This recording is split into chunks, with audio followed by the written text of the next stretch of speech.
Hello everyone, welcome back to my channel. So in this video we will discuss about the very important topic, that is breastfeeding. Although this topic is something कि आपको बहुत इसमें याद करना है, but yes, very important. तो हम इसमें बहुत सारे important terms पढ़ेंगे, like the good attachment, good positioning, types of breast milk, cow milk में क्या difference है, किसमें क्या है, benefits of breastfeeding, है ना. So each and everything we will discuss in view of नॉसेट, है ना. नॉसेट के पॉइंट ऑफ व्यू से क्या क्या इंपॉर्टेंट पॉइंट है वो सारी चीजें हम डिस्कस करने वाले हैं. सो द फर्स्ट क्वेश्चंस जो एग्जाम में आता है, दैट इज कि in normal vaginal delivery when we have to start the breast feeding, so that is as soon as possible, or if it is not in the option, then within 1 hour. So within 30 minutes to 1 hour में we have to start breastfeeding in normal vaginal delivery.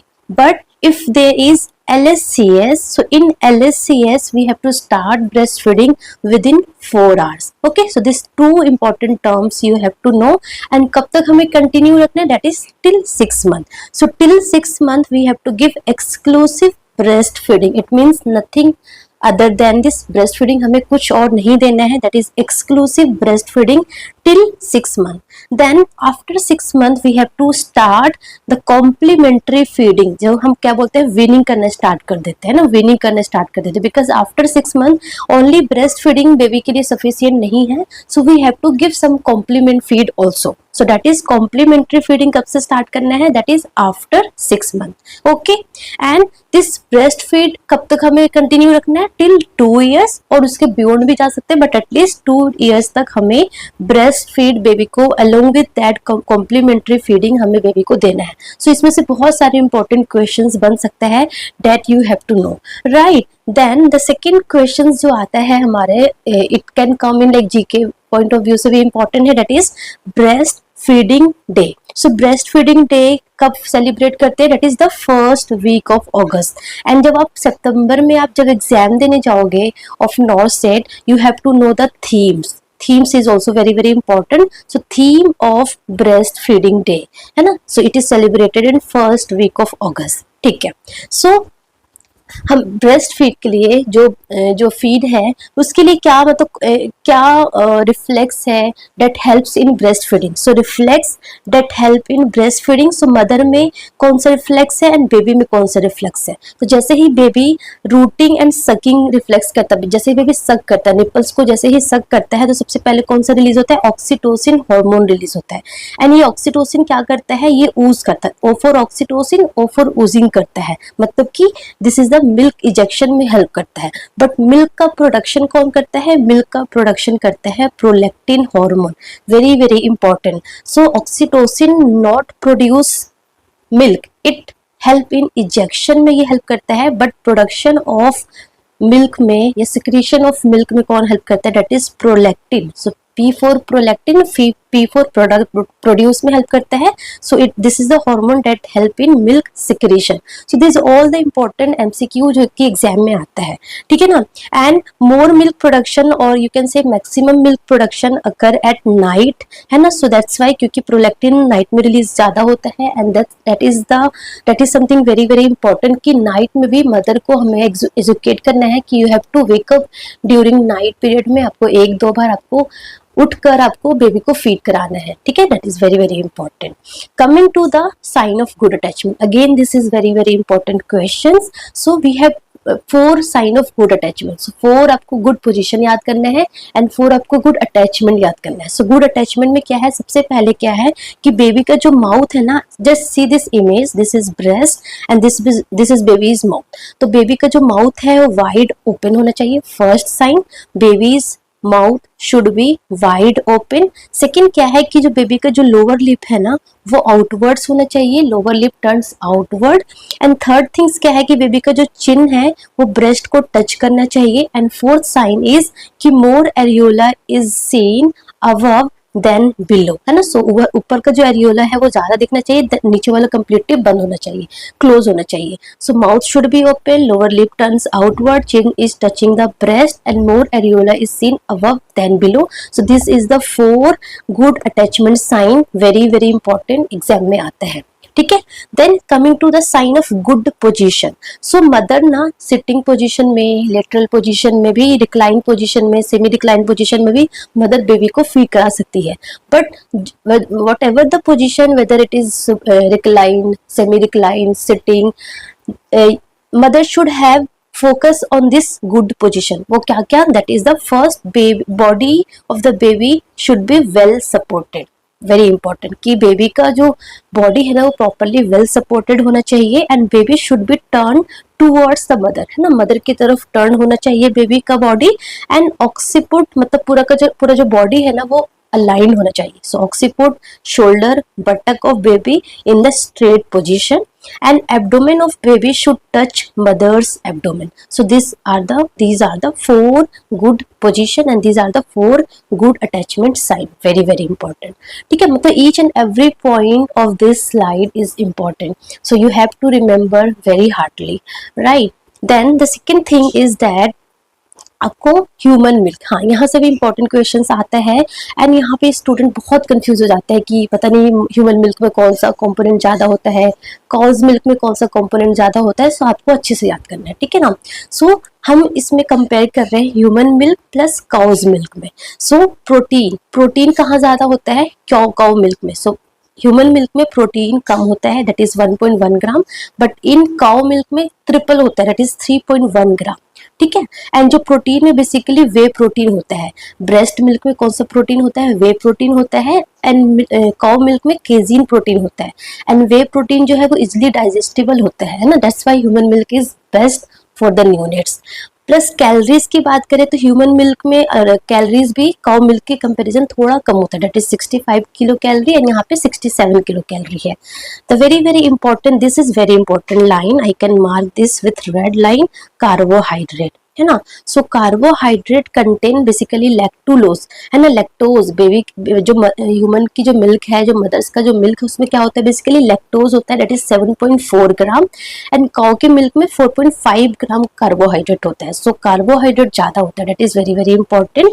Coming to fats, fat भी human milk में, breast milk में ज्यादा होता है, that is 3.8 gram and basically इसमें PUFA होता है, पॉली अनसैचुरेटेड फैटी एसिड्स होता है जो कि डाइजेशन में भी हेल्प होता है एंड बेबी के ग्रोथ में भी हेल्प करता है, ठीक है ना। प्लस सोडियम एंड पोटेशियम जो है वो कम होता है, काउ मिल्क में ज्यादा होता है। सो अगर हम समरी में बोले तो समरी में हमें क्या पता चलता है कि in breast milk there is high fat, high carbohydrate, but in cow's milk में प्रोटीन ज्यादा है, कैलोरीज भी ज्यादा है, सोडियम पोटेशियम भी क्या है, ज्यादा है। सो ये आपको पता होना चाहिए, ठीक है ना। So it means cow milk rich in casein and casein क्या करता है, कॉन्स्टिपेशन करता है, इसलिए बेबी को ऐसे कॉलिक की पेन होगा, बेबी रोएगा and it also leads to cow milk protein allergy भी बेबी को हो सकता है। So C4 casein, C4 constipation, colic की पेन एंड CMP है।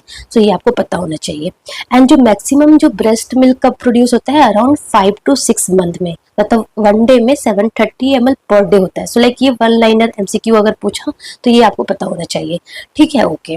देन कमिंग टू कि लेट सपोज मदर आपके पास आती है कि मेरे को इतना एडिक्वेट अमाउंट ऑफ फीड नहीं होता है, मिल्क नहीं होता है, तो मेरे बेबी का पेट नहीं भर रहा है ना, मैं बेबी को प्रॉपर अच्छे से फीड नहीं मिल पा रहा है, तो मैं क्या करूँ। So first you have to check the sign of good attachment and good position, है ना। एंड मदर को आपको काउंसलिंग करना, अगर आपको लगे कि इनका गुड अटैचमेंट नहीं है तो यू हैव टू काउंसलिंग, ठीक है, काउंसलिंग करना है। सो फर्स्ट इज काउंसलिंग करना है, ये नहीं स्टार्ट अब बोलो ठीक है आप पाउडर मिल्क ले लो या फिर आप बाहर का मिल्क ले लो, no, you have to counsel them कि आपको गुड पोजीशन, गुड अटैचमेंट पे फोकस करना है, ठीक है। उसके बाद लेट्स सपोज अगर मदर एक्सपायर्ड हो जाती है किसी बच्चे का, है ना, सो इन दैट केस हमें सेकेंड ऑप्शन क्या करना है कि अदर मदर, किसी और मदर का ब्रेस्ट मिल्क ट्राई करना है। अगर अदर मदर नहीं अवेलेबल है देन द सेकेंड केस कि आप टोन्ड मिल्क आप अनडाइल्यूटेड फॉर्म में आप प्रिस्क्राइब कर सकते हो, है ना। सो इन सिंपल वे में अगर बोले तो replacement feed should be acceptable होना चाहिए, फिजिबल होना चाहिए, अफोर्डेबल होना चाहिए, सस्टेनेबल होना चाहिए, सेफ होना चाहिए। सो अ फास्ट क्राइटेरिया फॉलो करना चाहिए। It is not like that कि आप मदर को बोल दो कि ठीक है आप जाओ बाहर का वो जो पाउडर वाला फॉर्म होता है वो खरीद लो, वो अच्छा होता है, वो बेस्ट है, but that is very costly ना। कुछ मदर बहुत ज्यादा पुअर है, they can't afford, so you have to see all this important criteria, that is a fast criteria, आपको पता होना चाहिए, ठीक है, Okay, then this is also very important question, that is storing of breast milk. So at room temperature हम 6 to 8 hours तक breast milk को store कर सकते हैं, ठीक है ना। अगर हम मदर के फीड को एक्सप्रेस करते हैं, एक्सप्रेस करके एट रूम टेम्परेचर पे हम 6 to 8 आवर्स तक स्टोर कर सकते हैं। इन रेफ्रिजरेटर हम 24 आवर्स मतलब पूरे 1 डे के लिए हम स्टोर कर सकते हैं। एंड अगर हम फ्रीजर वाले कंपार्टमेंट में रखते हैं, इन द फ्रीजर, रेफ्रिजरेटर का जो फ्रीजर वाला कंपार्टमेंट है उसमें अगर हम रखते हैं तो टिल 2 वीक तक, 14 डेज तक हम रख सकते हैं। इन -18 to -20 degree Celsius 3 to 6 month, better is 3 month. Same अगर लेस -20 डिग्री सेल्सियस से भी अगर कम है आपका temperature, so in that case आप 6 to 12 month, better is 6 month तक आप मिल्क को स्टोर कर सकते हो। सो this is the storing temperature that you should no, ठीक है ना। सम वन लाइनर एमसीक्यू जो आ सकता है, that is token breast feeding. So token breast feeding क्या होता है? टोकन ब्रेस्ट फीडिंग का मतलब होता है ओकेजनली ब्रेस्ट फीडिंग। तो कभी आप बाहर से फीड दे रहे हो, कभी आप ओकेजनली ब्रेस्ट फीड कर रहे हो, so that is known as token breast feeding, ठीक है ना। एंड अगर बेबी को आप सुपाइन पोजीशन में फीड कराते हो, that increase the risk of otitis media, तो that you should know, in one liner में पूछ सकते हैं, ठीक है ना। Okay, coming to very important point, that is the benefit of breast feeding to baby also and to mother also. सबसे पहले हम बेबी के बारे में पढ़ते हैं, तो बेबी को क्या क्या फायदा होता है ब्रेस्ट फीड से। सबसे पहले जो ब्रेस्ट फीड होता है ना, उसमें होता है PABA, that is para amino benzoic acid, जो कि क्या करता है? मलेरिया से प्रिवेंट करता है, तो बेबी को मलेरिया से प्रिवेंट करता है। सेकंड क्या होता है मिल्क में? DHA होता है, दैट इज डोकोहेक्सोरिक एसिड, जो कि ब्रेन एंड आई के डेवलपमेंट में हेल्प करता है बेबी का।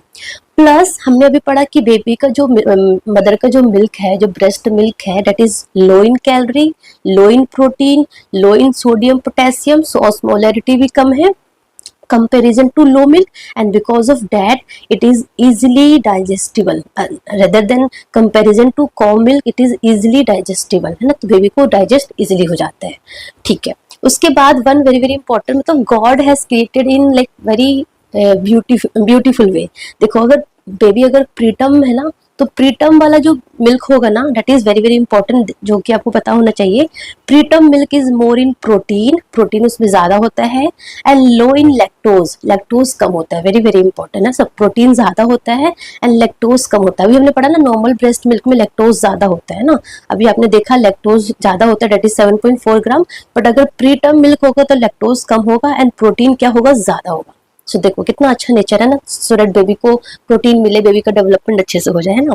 सो आपको ये वर्ड याद रखना है, that is SIP FC. SIP FC मतलब कि जो प्रीटर्म मिल्क होगा ना, उसमें sodium, iron, protein, fat and calories क्या होगा? इंक्रीज रहेगा, ज्यादा रहेगा, इंक्रीज रहेगा comparison to normal breast milk, ठीक है ना। सो ये आपको लाइन पता होना चाहिए। उसके बाद दैट इज वेरी इंपॉर्टेंट, जो ब्रेस्ट मिल्क है ना, उसमें विटामिन ए बहुत ज्यादा होता है, सी ज्यादा होता है, and vitamin D and vitamin K कम होता है। एंड अगर मदर वेजिटेरियन है, प्योर वेजिटेरियन है, तो विटामिन B12 भी ज्यादा होगा। That is very important questions कि breast milk rich in vitamin A and C and low in vitamin D and K. So that's why जब बेबी बॉर्न होते हैं ना, तो हम क्या देते हैं? बेबी को विटामिन के देते हैं to prevent haemorrhage.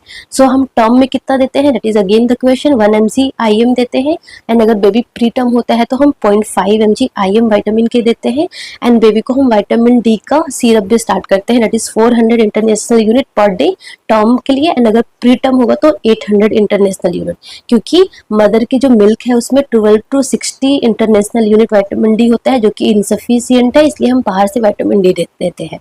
So breast milk is rich in vitamin A and C and low in vitamin D and के।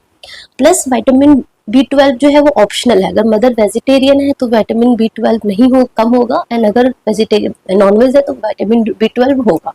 ओके, सो ये आपको पता होना चाहिए, ठीक है।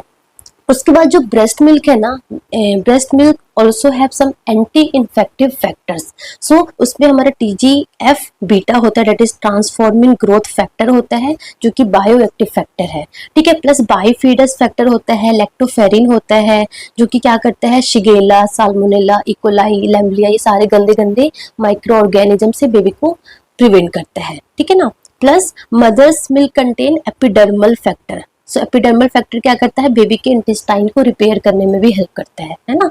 प्लस जो ब्रेस्ट मिल्क है उसमें lysozyme, bile salt stimulated lipase भी होता है जो कि दैट प्रिवेंट फ्रॉम हिस्टोलाइटिका। ये इंपॉर्टेंट क्वेश्चन है, देखो ऐसे ना एग्जाम में आता है, वन लाइनर में आ जाएगा कि babies that is breast milk contain lysozyme and bile salt stimulated lipase, and ये किससे प्रिवेंट करता है, E coli, shigella, salmonella, histolytica. So you should know that prevent histolytica से प्रिवेंट करता है, ठीक है। प्लस मदर का जो मिल्क है वो IgA और IgM रिच होता है ना, सो दैट प्रिवेंट इन्फेक्शन से भी प्रिवेंट करता है। सो बेबी को अगर बेबी एक्सक्लूसिव ब्रेस्ट फीड पे होगा and comparison to one other baby जो कि बाहर का कॉम्प्लीमेंट्री फीडिंग ले रहा है, पाउडर मिल्क ले रहा है, सो जो एक्सक्लूसिव ब्रेस्ट फीड वाला बेबी होगा उसमें इन्फेक्शन के चांसेस कम होगा बिकॉज इसमें IgA और IgM रिच भी होता है, ठीक है, ओके। उसके बाद मदर को क्या क्या फायदा होता है, ऑफ कोर्स पोस्टपार्टम हेमरेज से प्रिवेंट करते हैं, क्यों, क्योंकि बेबी जब फीड करता है तो ऑक्सीटोसिन रिलीज करता है, and because of that PPS से प्लस मदर एंड बेबी का बॉन्डिंग भी अच्छा होगा। प्लस अगर मदर एक्सक्लूसिव ब्रेस्ट फीडिंग करती है तो it act as a natural contraceptive की तरह भी एक्ट करेंगे, and also it decrease the breast cancer risk को भी रिड्यूस करते हैं, ठीक है ना। सो ये मदर्स के बेनिफिट हो गया, ओके। देन यहाँ से भी MCQ आ रखा है, that is indicator of adequacy of breast feed. हमें कैसे पता चलेगा कि बेबी को जो ब्रेस्ट फीड है वो एडिक्वेट मिल रहा है, नहीं मिल रहा है। So that is the first, that is most reliable, है ना। So first and most reliable that is weight gain. So जब बेबी बॉर्न होता है सो बेबी का 10% वेट लॉस होता है, एंड बाई 10th देन वो रीगेन होने लगता है। सो बेबी का जो वेट है वो कैसे गेन होना चाहिए, that is 20 to 30 gram per day for first 3 month. अगर वो गेन हो रहा है दैट मीन्स कि बेबी को जो ब्रेस्ट फीड मिल रहा है वो एडिक्वेट मिल रहा है। सेकेंड रिलायबल मेथड क्या है, that is urine output. So urine output कितना होना चाहिए, at least 6 to 8 times per day होना चाहिए। तो 6 to 7 8 डायपर्स एक दिन में बेबी का वेट होगा, ठीक है।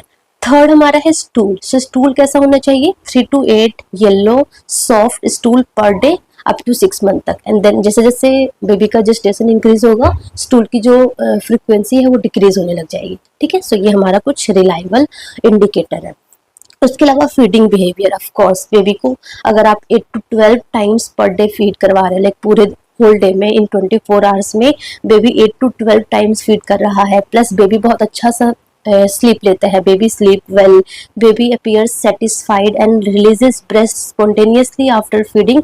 सो ये सारे हमें ये बताता है कि yes there is adequate breast feeding, right. So ये आपको पता होना चाहिए, and this too is very very important, weight gain and urine output. उसके अलावा ये सारा चीज भी आपको पता होना चाहिए, ठीक है, ओके। देन अगेन जो ब्रेस्ट मिल्क होता है ना उसमें भी हमारे different types of breast milk होता है। जैसे कि स्टार्टिंग जैसे बेबी जैसे बॉर्न होता है तो स्टार्टिंग के कुछ डेज तक जो मिल्क की जो कंसिस्टेंसी होती है वो अलग होती है, देन धीरे धीरे जो कंसिस्टेंसी है वो थिन होती रहती है। So depending on the days there is different type of breast milk. So first हमारा है colostrum, very very important, you know colostrum. जैसे ही बेबी बॉर्न होता है जो मदर का जो मिल्क सिक्रीट होता है that is the colostrum. So like up to 4 days 5 days तक जो मिल्क आता है ना उसको हम कोलोस्ट्रम बोलते हैं। सो it is golden thick yellow होता है, very very important. It is rich in IgA antibodies, protein, leucocytes, lactoferrin, vitamin A, sodium and potassium, ये सब उसमें भर भर के रहता है